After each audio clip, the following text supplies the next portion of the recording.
नमस्कार दोस्तों, धर्म रहस्य चैनल में आप सभी का एक बार फिर से स्वागत है। आज हम लोग माता पराशक्ति के अत्यंत ही गोपनीय प्रधान रहस्य के विषय में बातचीत करेंगे।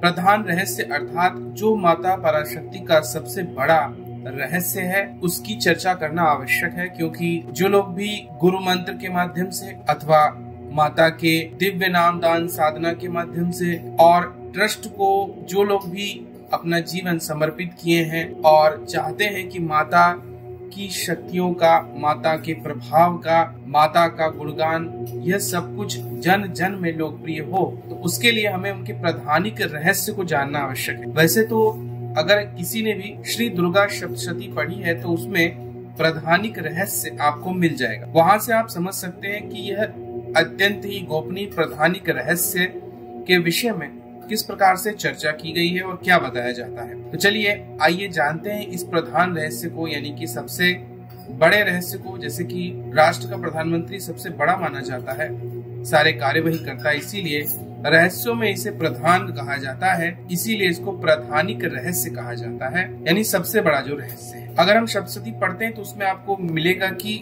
और महाकाली, महालक्ष्मी, महासरस्वती देवता है इसके, और इसमें जो प्रधानिक रहस्य है इसको बताया जाता है। तीनों रहस्यों के नारायण ऋषि, अनुष्टुप छंद, महाकाली, महालक्ष्मी, महासरस्वती देवता और अद्भुत ज्ञान और मोक्ष की प्राप्ति के लिए इसका जाप करना चाहिए, इसको जानना चाहिए। हालांकि राजा और ऋषि मेधा की जो बातचीत होती है उसमें इसका वर्णन आता है और उन्होंने सर्वथा इसे गोपनीय रखने के लिए कहा है। तब राजा पूछते हैं, भगवान आपने माता चंडिका के अवतारों की कहानी मुझे सुनाई है, आप कृपया अवतारों की प्रधान प्रकृति का निरूपण कीजिए, अर्थात उस रहस्य के विषय में मुझे बताइए जो सबसे ज्यादा बड़ा है। तब ऋषि कहते हैं, जिन्हें हम मेधा ऋषि कहते हैं, कि मैं आपके चरणों में पड़ा हुआ हूँ और माता की वंदना करता हूँ और मैं सब कुछ आपको बताने के लिए तैयार हूँ। तब ऋषि कहते हैं, हे राजन, यह अत्यंत रहस्यमयी, परम गोपनीय है, किसी को कहने के योग्य नहीं बताया गया है,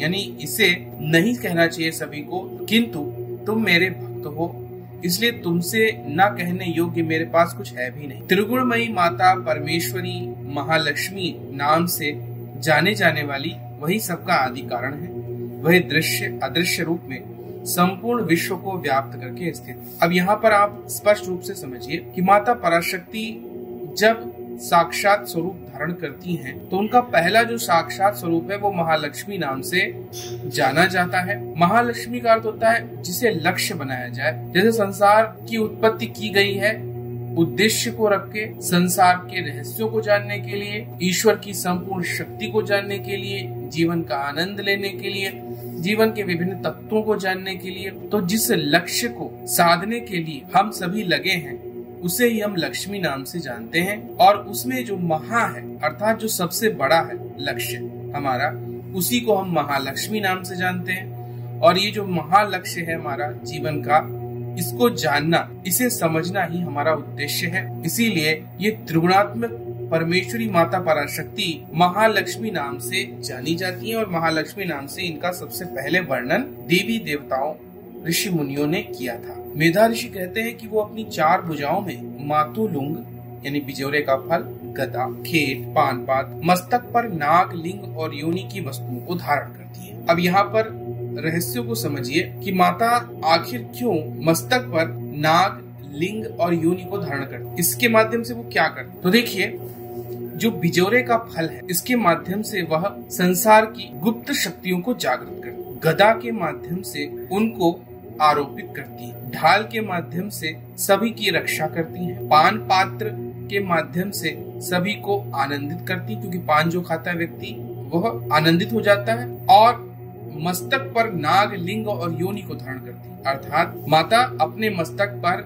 समय, स्त्री और पुरुष शक्तियों को धारण करती। यहाँ पर समझने वाली बात है कि माता मस्तक पर नाग धारण करती, नाग का मतलब होता है कुंडली शक्ति और समय चक्र, समय को धारण करने वाला, लिंग अर्थात पुरुष तत्व को धारण करने वाली, योनि अर्थात स्त्री तत्व को धारण करने वाली। इस हिसाब से प्रकृति को के समय को नियंत्रित करती हैं, वो प्रकृति में पुरुष तत्व को नियंत्रित करती हैं जितने भी पुरुष हैं, योनि अर्थात समस्त स्त्रियों को या स्त्री तत्व को, जिसमें हर जीव जो मादा है, जो नर है, और जो समय में आता है, समय के अंतर्गत फंसा हुआ है, उन तीनों को अपने नियंत्रण में रखती है, इसीलिए वो इसको धारण करती है। कहते हैं उनके तपाए हुए स्वर्ण के समान उनकी कांति है, तपाए हुए स्वर्ण के समान ही उनके आभूषण हैं, और अपने इस तेज से सूर्य जगत को परिपूर्ण किया। बिल्कुल सूर्य देव की तरह ही दिखाई देती है, मतलब कि तेज पूर्ण है, लगातार इतना तेज है कि जिससे शून्य जगत में प्रकाश व्याप्त हो जाता है और सारी जगह चमकने लगती, दिखाई देने लगती, यानी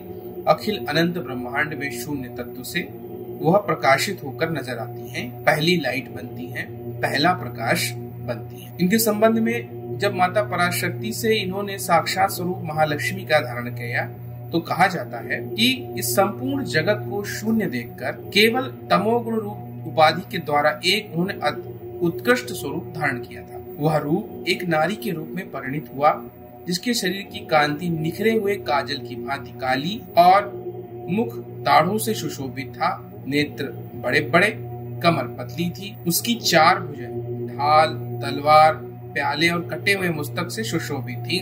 वक्ष स्थल पर यानी कबंध, धड़, जिनके कटे हुए सर जिसे कहते हैं, मस्तकों की मुंडमाला धारण की। अर्थात जो स्वरूप हमें माता महाकाली का नजर आता है, यहाँ पर आपको स्पष्ट पता चलता है कि माता महाकाली के विषय में कहा जा रहा है। इस प्रकार से श्रेष्ठ तामसी शक्ति महालक्ष्मी ने उस तामसी शक्ति से कहा कि आपको नमस्कार है, आप मेरी एक शक्ति। तब महाकाली स्वरूपा उस तामसी देवी ने कहा कि हे माता, मैं कौन हूँ, मेरा स्वरूप क्या है, मेरे कर्म क्या है। तब माता महालक्ष्मी ने कहा, मैं तुम्हें अपना नाम प्रदान करती हूँ, तुम्हें जो कर्म है वो बताती हूँ। तुम्हारा नाम होगा महामाया, तुम महाकाली, महामारी, क्षुधा, तृष्णा, निद्रा, एकवीरा, कालरात्रि, दुरत्यया इत्यादि नामों से, हजारों और नामों से तुम जानी जाओ। जो भी तुम्हारे नाम है और कर्म है वह लोकों में चरितार्थ होंगे, अर्थात सभी लोकों में वह व्याप्त होंगे। जो तुम्हारे कर्मों को जानकर तुम्हारा पाठ करेगा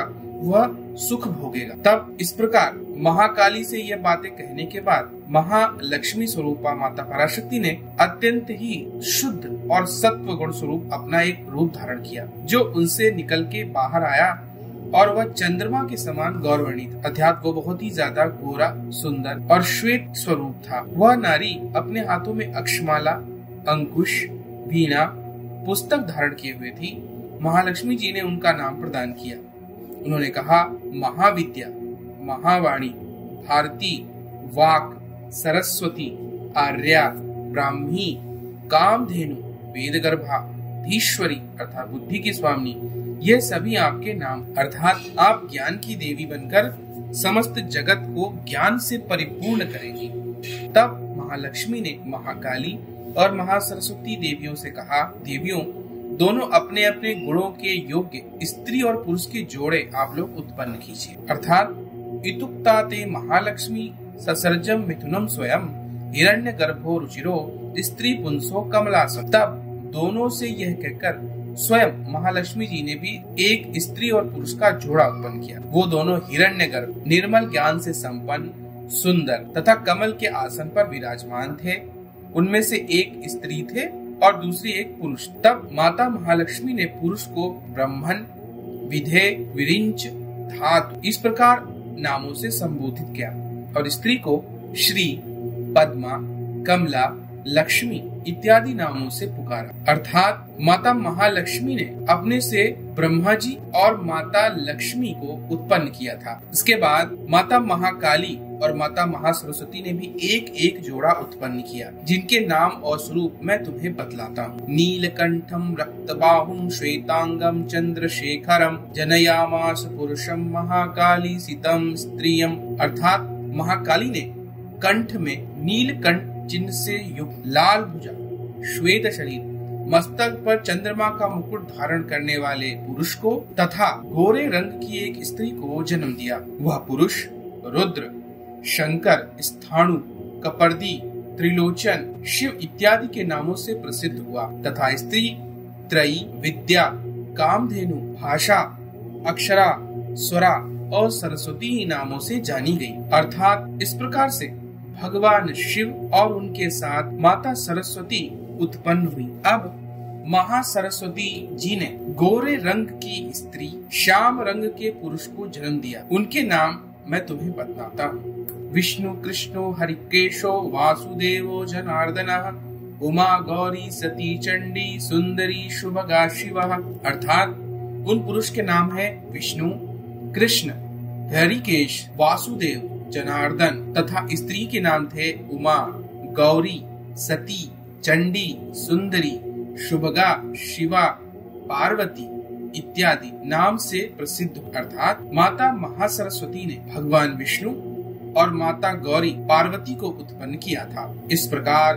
तीनों युवतियां ही तत्काल पुरुष रूप को प्राप्त हुई। इस बात को ज्ञान नेत्र वाले ही समझ सकते हैं, दूसरे अज्ञानी जन इस रहस्य को नहीं जान सकते हैं। अब यहाँ पर सत्य को समझिए, अर्थात महालक्ष्मी, महाकाली और महासरस्वती तीनों महानारायण, महाकाल और महाब्रह्मा के स्वरूप को धारण करते हैं। अर्थात माताएं ही पुरुष स्वरूप धारण करके महाविष्णु, महाब्रह्मा और महाशिव स्वरूप धारण कर लेते हैं। इसके विषय में मेधा ऋषि कहते हैं कि इस रहस्य को समझने के लिए ज्ञानी होना आवश्यक। कोई साधारण मनुष्य इस रहस्य को कभी नहीं समझ सकता है। उसके पश्चात राजन महालक्ष्मी ने त्रैविद्या रूप सरस्वती को ब्रह्मा पत्नी स्वरूप में समर्पित किया। रुद्र को वरदायिनी गौरी मिली और भगवान वासुदेव को लक्ष्मी प्रदान की गई। इस प्रकार सरस्वती के साथ संयुक्त होकर ब्रह्मा जी ने ब्रह्मांड को उत्पन्न किया। परम पराक्रमी भगवान रुद्र ने गौरी के साथ मिलकर उसका भेदन किया। राजन, उस ब्रह्मांड में प्रधान महतत्व आदि कार्य समूह पंच महाभूतात्मक समस्त स्थावर जंगम स्वरूप जगत की उत्पत्ति होती है और फिर लक्ष्मी सहित भगवान विष्णु ने उस जगत का पालन और पोषण किया।